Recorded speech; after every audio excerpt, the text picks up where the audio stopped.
Y'all, listen. If there is one thing I've learned, adversity does not build character. Adversity reveals character.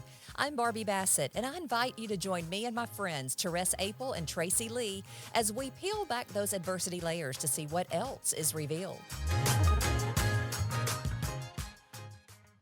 Well, do you find yourself being inspired by the Y'all Listen Here podcast with myself, Tracy Lee, and Terese Apel? What if your business or organization could reach that same audience of thousands every week on Facebook, YouTube, and all the major podcast platforms? Well, now is your chance. Advertise with Y'all Listen Here and connect your brand with listeners who care about real stories, real people, and real impact.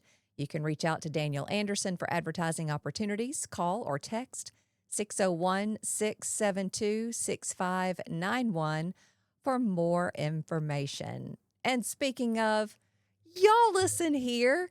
This has been a minute since we've been together, and we must say a huge welcome back to my co-host, Tracy Lee. Yay! Thank with y'all. your U.S. hometown country 96.3. There you go. Where have you been, Tracy? It has been a really busy season, and Yes. I appreciate y'all being so kind to give me the time to deal with that and, kind of get some things together. So work has been insane. We've had a lot of changes, but they're all good, and we're moving I've been forward. watching her across the hall just running crazy. Yeah, but it seems to be, at least the craziness has become a schedule now. So I Okay. know how to work around it, if that makes Okay. sense. Yeah, but I've missed y'all, so it's Yeah. good to be back. We have missed you. And of course, I also have Terese Apel here with Dark Horse Press. Hey, Terese. Hi, Barbie. Hi, Tracy. Hey, Tig. Yeah. And Good to be y'all, here. look, we are falling We're today. falling, Yes, yeah. we So all have our excited fall for the colors cooler on. weather. I know, I'm Oh so my gosh. excited. So if you are watching us instead of listening to us on our podcast providers, you can see we've got the brown going on. We've got the black and I feel a little Khaki? Vanderbilt-y. It is you Vandy, are yeah. giving I do. Vanderbilt vibes. She's I very do. today. Vandy. Yeah, I and love then it. I'm wearing the yellow. Who I think I'm kind of showing a Tennessee. Yeah, you're UT. Well, that gaudy orange is not in my color Okay.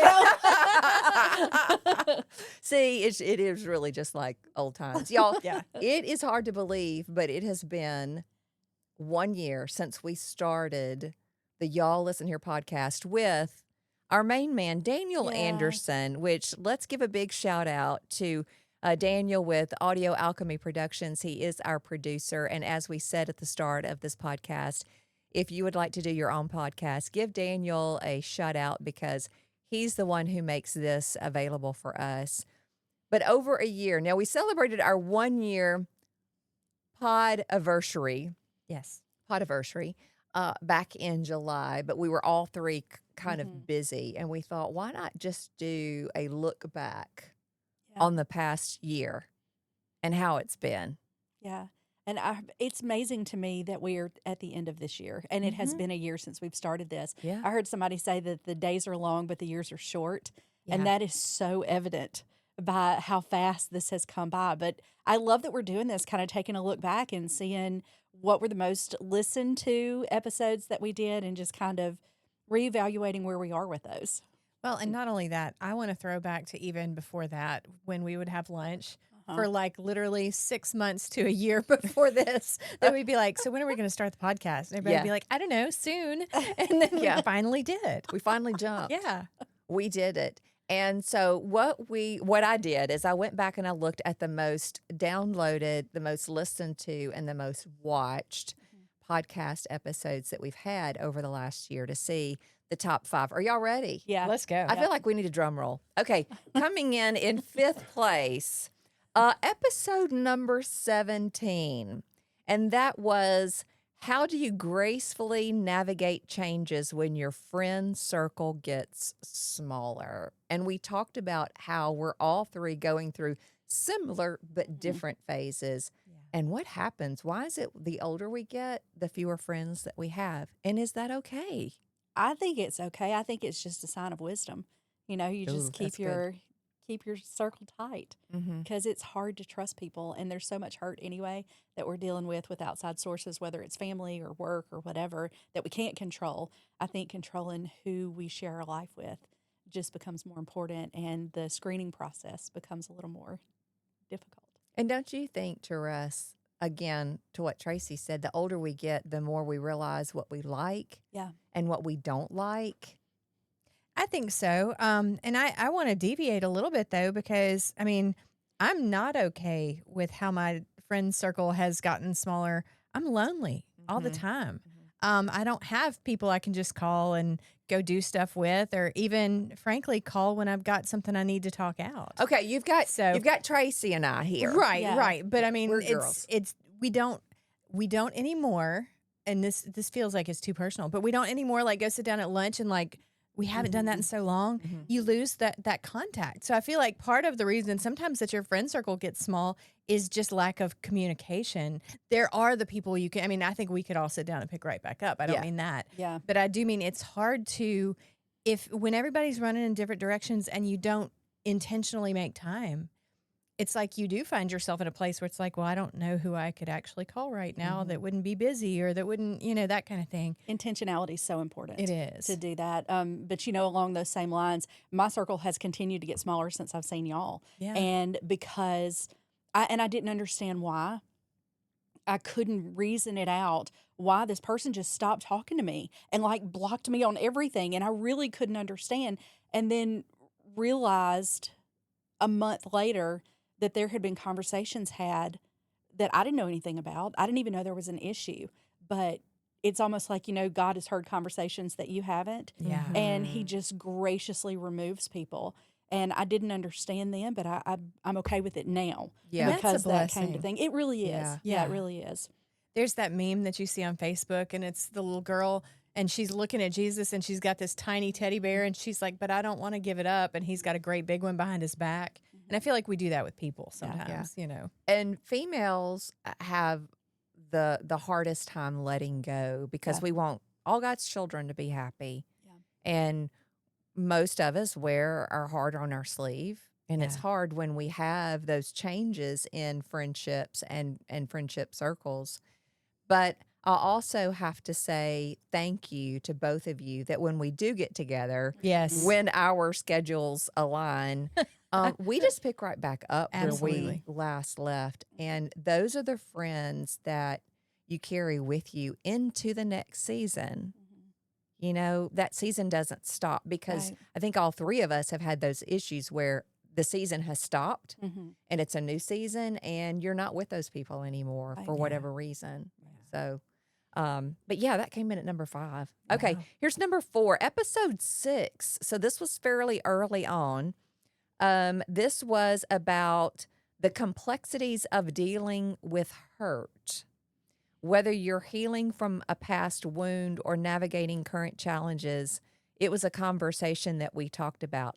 Dealing with past hurt. And to know that that came in 4th, and to know that the 5th one was about how the friend circles are getting Right. smaller. I mean, Yeah. these could really be very similar topics, but it's obvious that a lot of us deal with past wounds. Yeah, or don't deal with them, Yeah. which I think is, something we hide it away. And then we can't figure out why we're reacting a certain way every time a situation comes up. And you're like, oh, I'm wounded there. That's why. That's why Right. it is. But I think that it takes incredible grace to be able to lay that stuff down no matter how long that it's been. Yeah, I was driving into work today and I was thinking, and you got to realize that's like 2:15 a.m. this morning. I'm Ooh. driving in and I'm thinking about a family situation. When my grandfather died, he was going to leave his house to my mom, which would have helped our whole family because we come from all over the eastern side of the country and Nashville was the best place to meet. Well, her brothers ended up having something to say about it, and then some things happened, and then we were told that no, it wasn't, and then it really was. And anyway, it's like I'm still mad about it. I'm still hurt, not because I wanted any money out of that, but that was how we could all be in the same place. And so it was like I have now held that hurt for 10 years, I think, or close to it. And I was driving in, and I wasn't even thinking about the fact that we were going to talk about this today, but I was like, God, how do I put that down? Like, how do I let go of that hurt? Because it's like it felt so like they just didn't care how we felt. and then stop everything and like, no, probably they had their own feelings about it and whatever. So how do I let that go? So this is something I was confronting even today. And I say that to say that like, I mean, I think it's such an ongoing thing for all of us. There's always a new hurt that's taking place of an old hurt. It has to be, again, it has to be intentional. It has to be every day, put it down. Such a good point. So here's what I'm feeling right now. When it comes to hurt, it's like we have to keep the cross in front of us at all times, knowing that Satan is always trying to make us offended at something, always trying to get us worked up about something that's happened recently or something like what you mentioned that's happened years ago. And I've always heard, stay prayed up. Well, yeah, we do. We have to keep the cross of Christ in front of us. So that way, when these instances happen, whether they're fresh or whether they're old, that we can say, okay, Lord, you deal with this. I don't have time to deal with the hurt. And here's something that I thought about when you were saying that. I think sometimes we get overwhelmed and there's a cycle of shame Yes. that comes with not being able to lay it all down at Yes. once. Mm-hmm. But sometimes it's too big to pick up and move. Yes. So a little bit at a time, just not reacting that one time, not doing something that one Yes. time, not posting that one time. And eventually you start chipping away at that and it becomes manageable to move. Yeah. So I don't think you should be discouraged if you're doing the best you can. As long as you are trying and you're making progress and you are keeping it in front of the cross, then I think eventually it will move. I heard a story one time about an orphanage that was near the mountains, and I don't remember where this is, but the nun had just taught them about faith that moves a mountain. And the kids seeing a mountain are like, we're going to have faith that this mountain moves. And the nun's like, wait a second, that is not what I meant. But lo and behold, developers came in and started moving that mountain because they were developing something. And what a visual picture Right. of that. So whatever your mountain is that you can't forgive, that thing that you just, it's so heavy, and maybe rightly so. It could be awful what happened to you, and you just are trying the best you can. One little thing is movement. So don't be discouraged by baby steps. Boy, that just spoke to me I right know, there, me Tracy. too. I was like, wow. I Gosh, need I'm to- so glad you're Good back. job,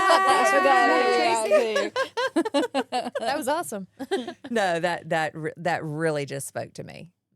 Well, it So- spoke to me too. So we all win. Well, bless God on that. Yeah.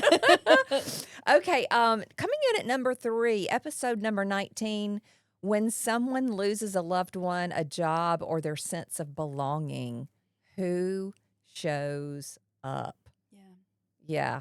Yeah. We carry as followers of Christ how we step in, how we stand up, and how we fill the gap for those who are going through a loss of some kind. And that was coming in third. So obviously we've all experienced that collectively and individually. There's a lot of people who have dealt with loss.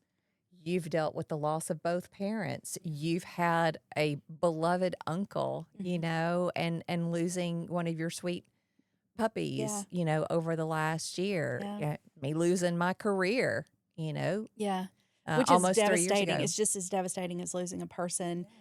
Because I'm sure if in your career, like it is in media, you put so much of yourself into it.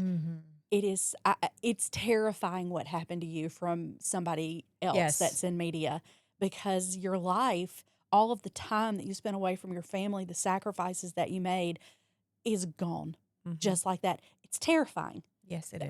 It's terrifying. And I remember when that happened to you, that was the first thing I thought. I'm like, this is the scariest thing that I've ever heard happen to anybody, especially in our profession, because what happens?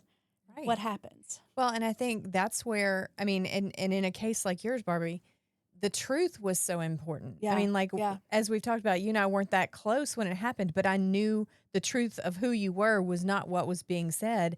And so to me, it only made sense to be like, hey, you know what? Like, you've got people on your team. Yeah. And I feel like that is the same, like, I mean, and it may be the first responder in me, but that's the same thing that, like, I think we all have this instinct when somebody loses someone they love or when they lose something or a situation. Um, it's that thing that we say, if I can do anything, call me, Yes. let me Mhm. know, knowing that they're never going to let you know. But it's like all you know how to do is like, I want to help you, but I don't know how. Right. So the Right. last time I had a situation where there was somebody that I wanted to help, but I didn't know how, I just said, hey, at a time like this, everybody says, if I can do anything, let me know. And that is just a different way of saying, I want to help you, but I don't know how. And so I'm saying that to you now. I want to help you, but I don't know what I can do to help you. And That's so I good. think, they wrote back and said, I don't know how you can help me either, but thank you for that. And I feel like there's so much of that in us as Christians too, because we know it's our job to take care of each other. No, you make such a great point that when you hear someone say, when you've had a loss, whatever that looks like, that when someone says, let me know if I can help you, just another way of saying that is, I want to help, I just don't know how. That Yeah. it's okay for someone who's onlooking to say, how can I help? Right. It And seems a little more genuine Yes. than Yeah. thoughts and prayers. Right. Yes. I feel like everything seems more genuine than thoughts and That prayers. is true. It's become Or very prayer generic. hands. Yeah, it has Yeah. been. It has No, been. so very interesting that coming in at number 3, people people are interested in what's going to happen when it happens to you, whether it is a loss of a loved one or a job or a relationship, and how do I move on from that? Yeah. I just want to take a minute too that people are gravitating to these topics because they may be alone, just Yeah. like we were just talking about, and they need somebody to understand. This is a great opportunity if you are a ministry or a nonprofit or you are a business that caters to people that care about these things to be a part of what we're doing here. We have partnered with Daniel. He's been very gracious. If you would like to partner with us, you're more than welcome. I know that a lot of budgets have gone digital. What does that mean as a business owner? What does that mean? Right. This is a digital option for you to just get your message for your business or your ministry in front of people that can respond, of like people. So if you would be interested in supporting our podcast, reach out to Daniel and just get the details. You can call him or text him at 601-672-6591. And this is a chance for your business, your ministry, your nonprofit to be hooked to something that matters. And you're not just doing it and doing it to do it. You're doing it with purpose. And we believe this is a ministry of ours. It's something that we do, and you will get that back tenfold. Amen. Oh, I was about to say, and all the people said Yeah. to that. Okay, coming in at number 2, episode 18, the Great White Debate. Right. Anybody want to think about what that was about? Daniel's really excited to Yeah. rehash the Great White Debate. That's right. It's not what you think it is. What was it about? Do you remember? No, it was about, remember we were talking about, can you wear white after Labor Day? And then Yeah. we talked about, like, as Christians, we are washed white as snow in Jesus' blood. Mm-hmm. Yeah. So, and that, to say that as we talk about this, all the things you've done, all the old person you were in Christ, you are now a new creation. I read that there was something. I'm in 2 Corinthians right now, reading through, and I read a verse a couple of days ago, right before that was like, I don't like that because it's like you have to stop looking at people through your mortal realm. Like, stop looking at them with eyes in the human realm. You need to look at them in a spiritual realm Yes. because we are new creations. Yeah. Yes. And being able to discern. And, the Bible is very clear about that, especially in the New Testament, where it's like we battle not against flesh and blood. And when we interact with people that are not washed white as snow, we really shouldn't be surprised that they behave badly. I mean, we do, and we've been washed, Right. Yes. So of course they have that bad behavior. Of course they're sneaky and conniving, and they do that. That's their sin nature. And hopefully, even though we have sin nature, that we look at it differently. And that's so hard when you're in the heat of battle with someone and that you have a coworker or a family member that is just attacking you. If there is a way that you can step back in your spirit and be like, I battle not against flesh and blood. Mm-hmm. I battle not, and take it to a different realm, because there is no defeat in that realm Yeah. for Christians. The battle's already been won. So if Barbie and I are arguing, Mm-hmm. we're going to leave hurt. There's Mhm. going to be hurt here. One of us is going to feel like we bested the other one, or we lost. This is the human realm, but in the spiritual realm, there is no fight, because our God spoke life into existence with just a word. Mm-hmm. That's He right. doesn't need to flex his power. The battle's already been won. So go to the victory circle if Mhm. you're going to have to deal with somebody else instead of fighting on this plane. Hard to do. I fail at it almost every day. But it's something to remember, I think, and put that in the back of your mind. And hopefully the next time you're in a heated conversation, Tracy Lee, that will Mhm. pop in your head and you'll be like, all right, I'm not going to fight about this anymore. Barbie, I'm so glad Tracy's back. I know. Like we missed this. Yeah. Oh, Yeah. well, I missed it too. It's not like I sit and talk to myself about it. So I miss it too. Well, and that just brings up even more of a point and making our circles smaller, finding those people who get you. Yeah, yeah. Mm-hmm. It's so important too, because I'm not a part of a church right now. Mm. And I know that I need to be. I mean, I've been in church since I was an embryo, Yeah. and it's a part of my life that's missing, but it's also a part of my life that's raw right Mhm. now. And God is not rushing me, Right. you know, and I appreciate that about Him so much. So having that friend group that are entrenched in faith is so important Mhm. in this time, so you don't isolate, because that's how predators get their prey. They Yeah. isolate. So true. Yeah. Okay. And number one, this was early on, y'all, in the podcast. Episode number 5, the one that y'all watched the most and downloaded the most. Some people are hard to love, whether they are family, coworkers, or trolls that hop on social media. Don't you love those, girls? Oh my gosh. Yeah, they're hard to. How do you love the people who make it difficult to love? So I started having a freak out a few months ago because I was like, what if I'm the person that's hard to love? Like all of a sudden I was like, how come I just feel like I'm the one that is that? And I don't know if I am or not, but sometimes I remember there was when I was at the Clarion Ledger, I got they wrote, the little evaluation that you get once a year or whatever, and it said sometimes Therese is mean, but she doesn't even know it. And so whenever we talked about that, I was like, yeah, sometimes there are people that are hard to love. And then I had a couple of situations and I was like, what if it's me? God, what if it's me? And God said, that's okay. I love you. And I was like, okay, Yeah. but maybe help, So Yeah. Help. right. Well, I think it all goes back to love as a choice. It's not a feeling. And I know. That's so good. Yeah. That's so good. Well, and I feel like I can say this. I mean, being married for almost 30 years, there are many days when I don't feel like I love my spouse, but it's a choice. And it goes the same way with family members, with coworkers, with those trolls. It is not a feeling, because your heart is going to always deceive you. Yes, that is true. Okay, your heart True. will always deceive you. And so that's why I go back to, it is a choice every single day, that when I see myself tagged in things or someone says something that hurts my feelings, I just have to make that choice. And it's not easy. And I know that y'all have to make the choices too in your own lives. So I want to speak about the trolls for a second because I found a girl on TikTok.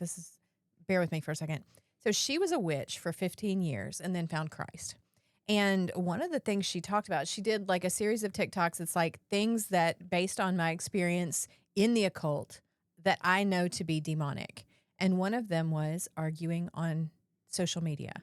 And she's Wow. like, that is always demonic. And when you think about it, you and I could have an argument face to face, and it was like we would both leave and feel bad. But Yeah. I think it's easier to. But if somebody says one thing on social media, it gets in there and it crawls around and it gets its fingernails in you, and you just think about it all day long. Yep. And so I just want to say, if you're one of the people that does that, congratulations on being controlled by dark forces You're a Mhm. witch. when that's happening. I mean, it's like that's just, yeah. And like Barbie said, you're a witch. Or with a B. Yeah. Either way. Right. I know what you're talking about right now Yeah. because we have a new morning show at US 96.3, and yeah, I'm going there. People are so hateful to them. They are so hateful to them. It's not their fault. They're the new morning show. The morning show that was can't be anymore. And the things that are said to Gordo and Hannah Lane, I am shocked. Mm-hmm. I am shocked how mean some people are to them. She is 24 years old. He has never been to the South before. So, way to represent. Right. Number one, coming in and doing that. I mean, it's vicious. And I just don't understand how people can do that. How can you they don't know them. How can you get online and just say some of the most vile things to people that you don't know? Well, and I'm going to deviate a little bit now because let's think back, y'all, 30, 40 plus years ago. Yeah. When we heard something on the radio or we saw something on TV and we didn't like it or we didn't like what he was wearing or we didn't like what she said, most people would sit down and they would write a handwritten note. Yeah. Uh-huh. And by the time they finished that handwritten note, they felt better. Yeah. Yeah. Some of them may have dropped a little 17-cent stamp on that letter and mailed it off to the radio station or Yep. to the TV station Yep. or to wherever they were sending their complaint. But some people just getting it out, Yeah. it was enough. It was enough. Now with social media and with text lines and the accessibility, the easy accessibility that we have to people that we listen to on the radio or see on TV or whatever, it's immediate. We Mhm. don't like you, we're typing it right now and it's out there. And there's no space in time to be mad, be offended, get over it, and move on. Instead, we got to tell you right now Right. what we Yeah. think. I was thinking about this the other day because I was thinking about some of the funny letters I got at the Clarion Ledger. Somebody would write me a whole letter just to say that I missed a comma.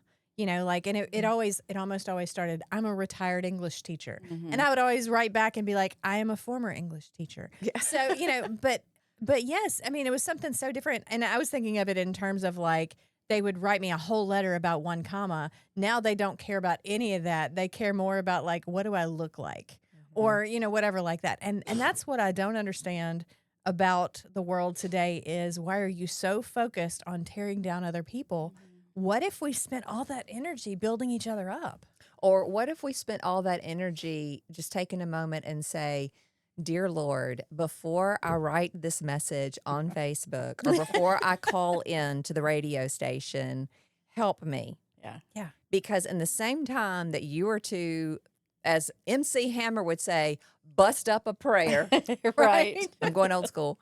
In the same time that it would take for you to do that, I bet you the Lord would change your heart. Yeah. Mhm. And you would take that time to do an introspect instead of a, let me tell somebody why I don't like them Mhm. or why I don't want to listen to their morning Right. show, Right. whatever it is. True story. I remember when I took over, when the famous Woody Asaph retired from doing the weather at the television station. And here I was at the time, a 28-year-old meteorologist trying to fill some huge legendary shoes. And I had stopped him in the hallway and I said, Mr. Woody, how do you deal with these letters and these emails that people send to you that are so mean? And he said, Sugar Babe, as Oh. Mr. Woody would, Sugar Babe, I don't see any of those. They go to the secretary. I never see any of them. And I'm like, oh, so there is a gatekeeper. Yeah. Mhm. Yeah. So maybe we need to get back to those days to Yeah. where the people that the morning show may be about Yeah. or your website because Right. you missed a comma. Maybe there needs to be a gatekeeper that says, "No, I'm not going to pass that on to them. Right. The advice I give people anytime that they are involved in one of my stories is I tell them just do not read the comments. Yeah. And Yeah. 90% will still read the comments. And I'm like, I'm telling you, for Don't your read the heart, comments. for your health, for your Mhm. stomach, for your sleep, don't read the comments. So it goes There's back. demons in them. It goes back to love is a choice. Yeah. Wow. Well, this was fun looking so back to see the fun. top 5 Yeah. on what you downloaded and what you watched the most. We are going to continue this conversation over on our Patreon channel, which we would love for you to join us over there as well. I feel like I've just had homecoming with y'all. I know. It's Yay. been fun. It's It good to be has back. been fun. Absolutely. And we can't wait to see you again on another episode of Y'all Listen Here.